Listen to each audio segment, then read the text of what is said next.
hot ham and cheese, spicy chicken sandwich, and our ham-breaded chicken tender wraps. The original bag. Any 2+ fries and a drink, just $6.99 at Hardee's. The live 5 for 6 Skyview Network, sponsored by Terry Lambert Hyundai.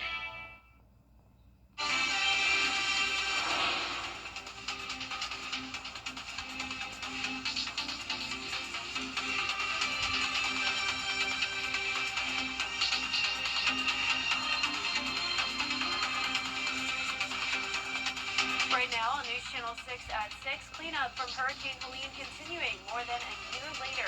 How the city of Augusta is working to fix the canal as your news at 6 starts now. Live from Television Park, this is WJBF News Channel 6 at 6. Good evening, everybody. I'm Brad Means. Thanks for joining us. Jenny is off tonight. Coverage you can count on begins with more damage from Hurricane Helene being exposed, and the city of Augusta is going to great depths to remove it. George Escala has the story. Dudley Staub has been walking the canal trail for years, but he's never seen it look like this. No, I had no idea. There's two big trees there, and the other one's down the ways towards the pumping station. So that's going to be difficult to get out. But that's the plan for the utilities department. The canal has been drained, allowing access to several trees knocked into the waterway by Helene. Heavy equipment now on site to grab and cut the trees. And then I think everybody in town seeing these big green Cinnabogans, big giant track code machines. They'll grab that, work it up to a more manageable size, and then haul that off. It's expected to take 2 to 3 weeks to remove the trees. They need to come out because the canal provides 65% of the city's drinking water. We know that we pull a lot of water out of the canal there at the raw water pump station. So obviously any of that could come down, clog up those intakes. That's our raw water. This is just the first phase of what will be a $32 million repair job on the canal. And this year, the city is raising water rates 6.5%. Repairing Helene damage is not the only reason, but it's a part of it. There's no question. Helene caused a lot of things to be exposed, a lot of things that have to be repaired. We have a lot of big plants. We have a heavy industrial base. We have to provide treatment and water supply for all of those entities. After being closed for more than a year, this section of canal path just reopened last month. However, officials say they don't plan to close it again while the tree removal is underway. In Augusta, George Escala, WJBF News Channel 6. It is time now for our first check of our weather. Cold and getting colder as we check in with Chief Meteorologist Jenna Petracci. I know, it is too cold for my liking, Brad, and we are talking the possibility of even winter weather on Sunday. But in the meantime, no winter weather today or tomorrow. In fact, we have high pressure in control, keeping us dry and sunny. A beautiful view there at the airport. It's much cooler than it was 24 hours ago. High temperatures only topping off in the 40s today, and some places in the 30s right now. 38 in Augusta, 35 in Aiken, Wrightsville at 39, 36 in Gibson, and only 34 in Washington. It's feeling even colder than that thanks to the winds coming out of the northwest. It's currently feeling like the 30-degree mark in Augusta, 25 in Aiken. This is just bitter cold even for January. Dew points are in the single digits, so very dry air in place with those winds coming out of the northwest. Sustained winds are up to around 17, 18 miles per hour, gusting up to around 25 to even 30 there in Wilkes County. So for the rest of your Thursday evening, we will quickly hit the freezing mark at 8 p.m. It will continue to feel colder than that, but the winds will diminish overnight, and whenever we have calm winds with clear skies, that allows for strong radiational cooling, allowing us to drop all the way to the 20-degree mark Friday morning, so that will be a hard freeze. Notice we warm up a bit on Saturday with a stray rain shower possible, and then we'll have that possibility of rain and snow on Sunday morning. I'll have a look at your latest futurecasts coming up, but back to you, Brad. Jenna, thank you.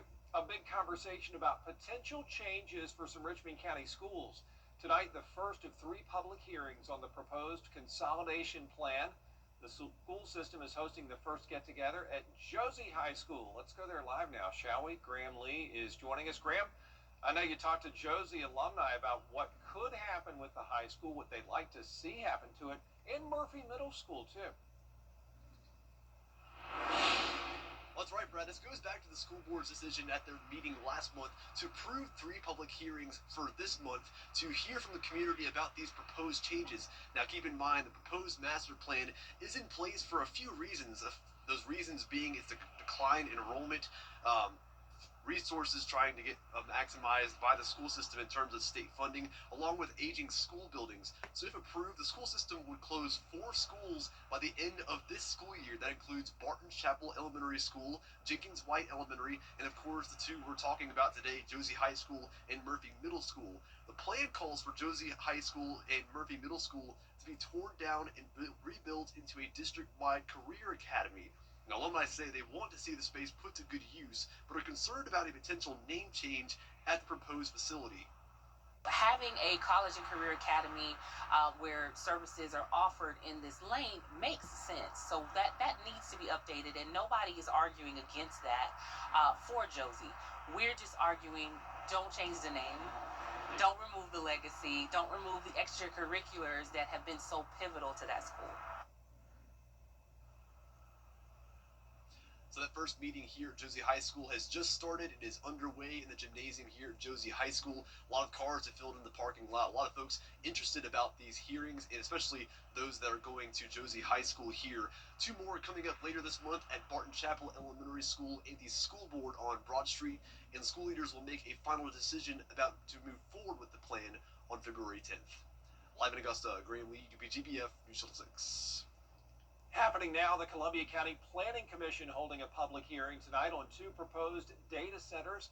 Take a live look at that meeting right now. One of the sites is about 1,000 acres between Lonergan Home Road and Nature's Way in Appling. Man, always a full house when they're talking data centers. The other site, 3,000 acres, give or take, across Appling Harlem Highway. We'll tell you what happened tonight at 11. A murder suspect is now in jail in Richmond County.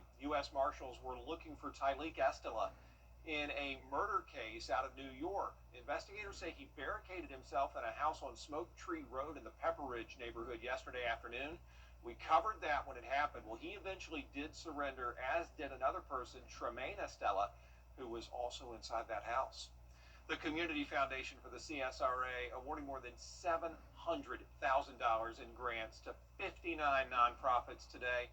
For 30 years, the Community Foundation has supported the missions of hundreds of nonprofits by connecting them with donors and providing grants through an endowment.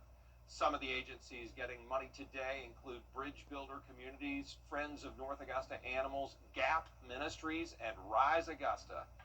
We have made over $12 million in grants through this program itself. It is a community endowment that's been contributed to most significantly by the Masters Tournament for 29 of those 30 years.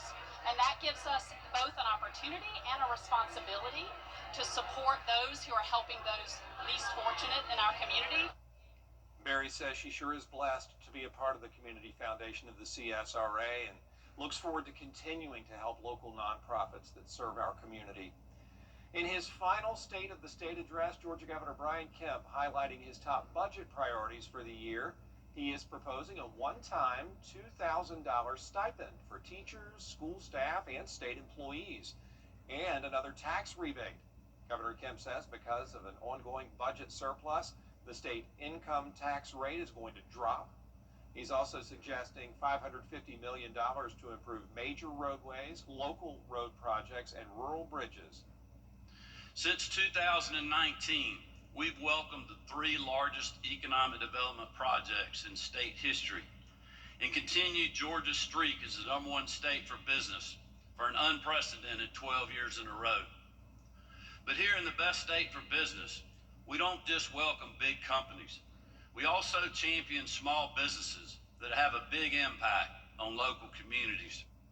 Governor Kemp also proposing a new Dreams Scholarship, the state's first needs-based scholarship, aimed at just getting more students to go to college, be able to afford it, and of course graduate.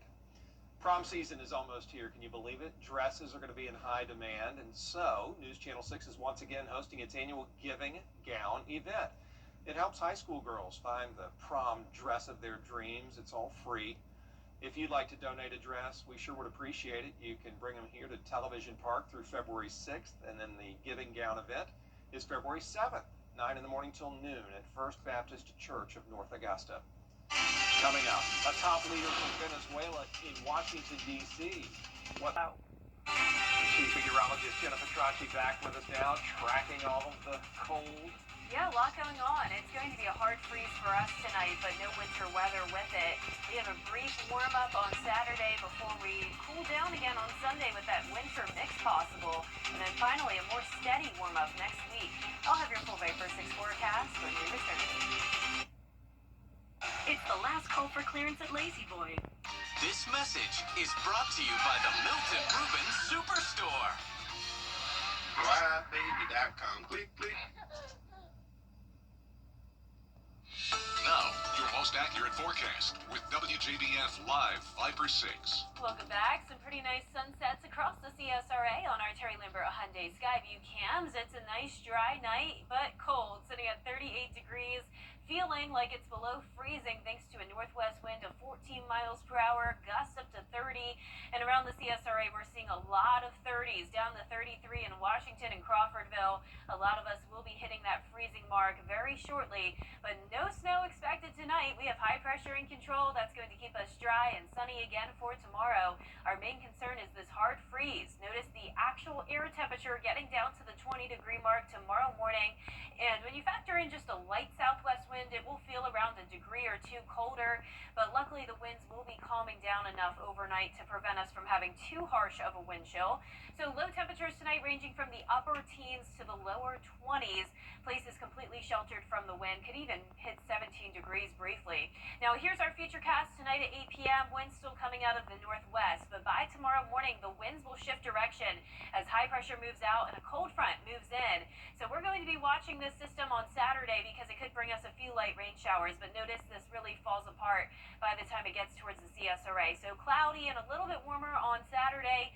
Then behind this front, we're going to have this rush of cold air coming in, and the front could spin up an area of low pressure. Now, this is still a changing forecast, but we're getting a bit more certainty today that it is definitely possible that we could see some snow, but it's still uncertain how much accumulation we'll have and how much of that will just transition over to rain, and it's all dependent on the temperatures. But as of now, the time frame from this, around 4 a.m. Sunday until noon, you can see starting at 4 a.m., it's mostly just rain. By around 6 to 8 a.m., we're seeing some of that blue, indicating some snowfall, but really not expecting sleet. We're also not expecting freezing rain as the surface ground temperature will be above freezing. Most of this does look like a rain event, and that's all thanks to the temperature Sunday morning, likely going to be above freezing by just enough. But it's definitely possible that some of our counties, especially up towards the northwest, could briefly hit 32 degrees, which would allow for us to see some of that snowfall. So we're going to continue to monitor the temperature trends and keep you updated. What we do know for sure is that it's going to be bitter cold again Monday morning. So any rain that falls on Sunday could refreeze and turn into that dangerous black ice. So keep that in mind Sunday night into Monday morning. The threat isn't over yet. Tonight, breezy with the hard freeze, warmer with light showers on Saturday, and then that rain and snow mix possible on Sunday. Now here's your 10-day forecast. 40% chance of that rain and snow on Sunday. Martin Luther King Jr. Day, back to sunshine, but still very, very cold. Eventually we'll climb to the 60-degree mark late next week with the chance of rain. Now, congratulations to today's umbrella winner. That is Ollie Epperson from Sylvania. Ollie, you can pick up your Viper 6 umbrella here at the station and sign up to win yours on WJBF.com. All right, thanks, Jenna. Coming up, the South Carolina High School League denies Fox Creek's appeal. We're covering their reclassification in sports. Turn your porch or patio. This message is brought to you by the Milton Rubin Superstore. WJBF.com. Click, click.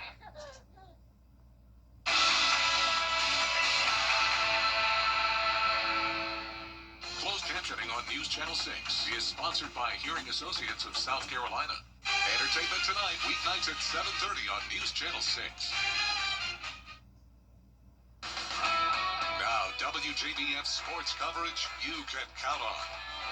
Well, the South Carolina High School League's appellate panel held a meeting for schools wishing to appeal their new classification. The Fox Creek Predators were one of 10 schools to appeal in today's meeting. The Predators were bumped up from 3A to 4A when the new reclassification system was announced. The appellate panel voted 4-2 in favor of denying the Fox Creek appeal, which means they will play 4A schools such as Aiken, North Augusta, and Midland Valley. Well, high school basketball region play heating up, especially on the girls' side, with a 2A rivalry between Josie and Thompson on Friday. The Lady Eagles held their last practice before they take the court tomorrow night. Josie is 12-3 on the season. The Bulldogs 15-1. Two powerhouse programs squaring off that are also quite familiar with each other. Last season, Josie won 3 out of the 4 meetings, including the 2A region championship. The team knows you can expect the same competitiveness this year. I feel like any team really gonna bring their A game because they're playing Josie. But this game, I feel like it's another game, and we just gonna come out and do our best. They're a very competitive team, hands down. They gonna bring fight, so we gonna bring it too. Tip-off set for Friday, 6 p.m. at Josie High School. Well, staying in women's hoops, a major top 5 showdown tonight between second-ranked South Carolina and fourth-ranked Texas. The Longhorns handed the Gamecocks their lone loss on the season back in November. Dawn Staley's Gamecocks entered the game on a 5-game winning streak, but Coach Staley knows it'll be a heavyweight battle. We've been a top team in this league for a very long time. And yes, we break down the schedule, and I don't think the schedule benefits us because we've been at the top, and I don't want it to. Like, don't give us anything. Don't give even the type of success that we've had. Don't give us anything. You know, we expect nothing. Tip-off set for 7 p.m. tonight. You can catch those highlights in post-game at 11. Well, today was the first day of the Latin America Amateur Championship in Peru. The winner of this year's tournament will receive a Masters invitation. There are 108 players, 29 countries represented in this year's field. Andy Schoenbaum and Andres Martinez Benedetti are tied for first at 4 under par. We'll see who will be here in Augusta in a couple months, Brad. Yeah, it's always exciting as Augusta National grows the game. Thanks, Gianna. We'll be right back.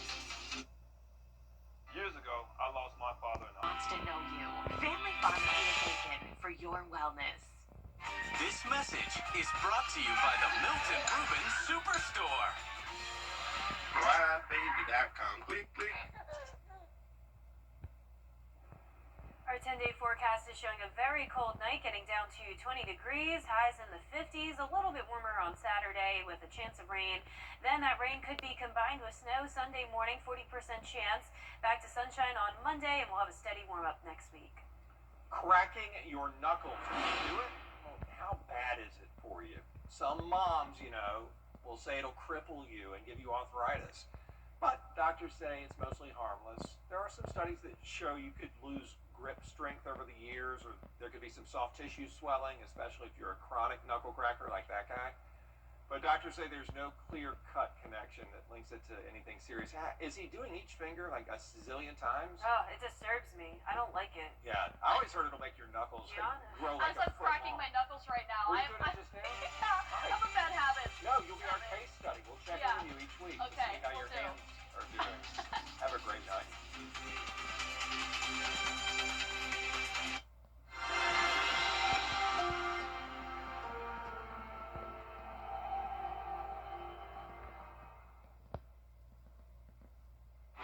Tonight we have breaking news.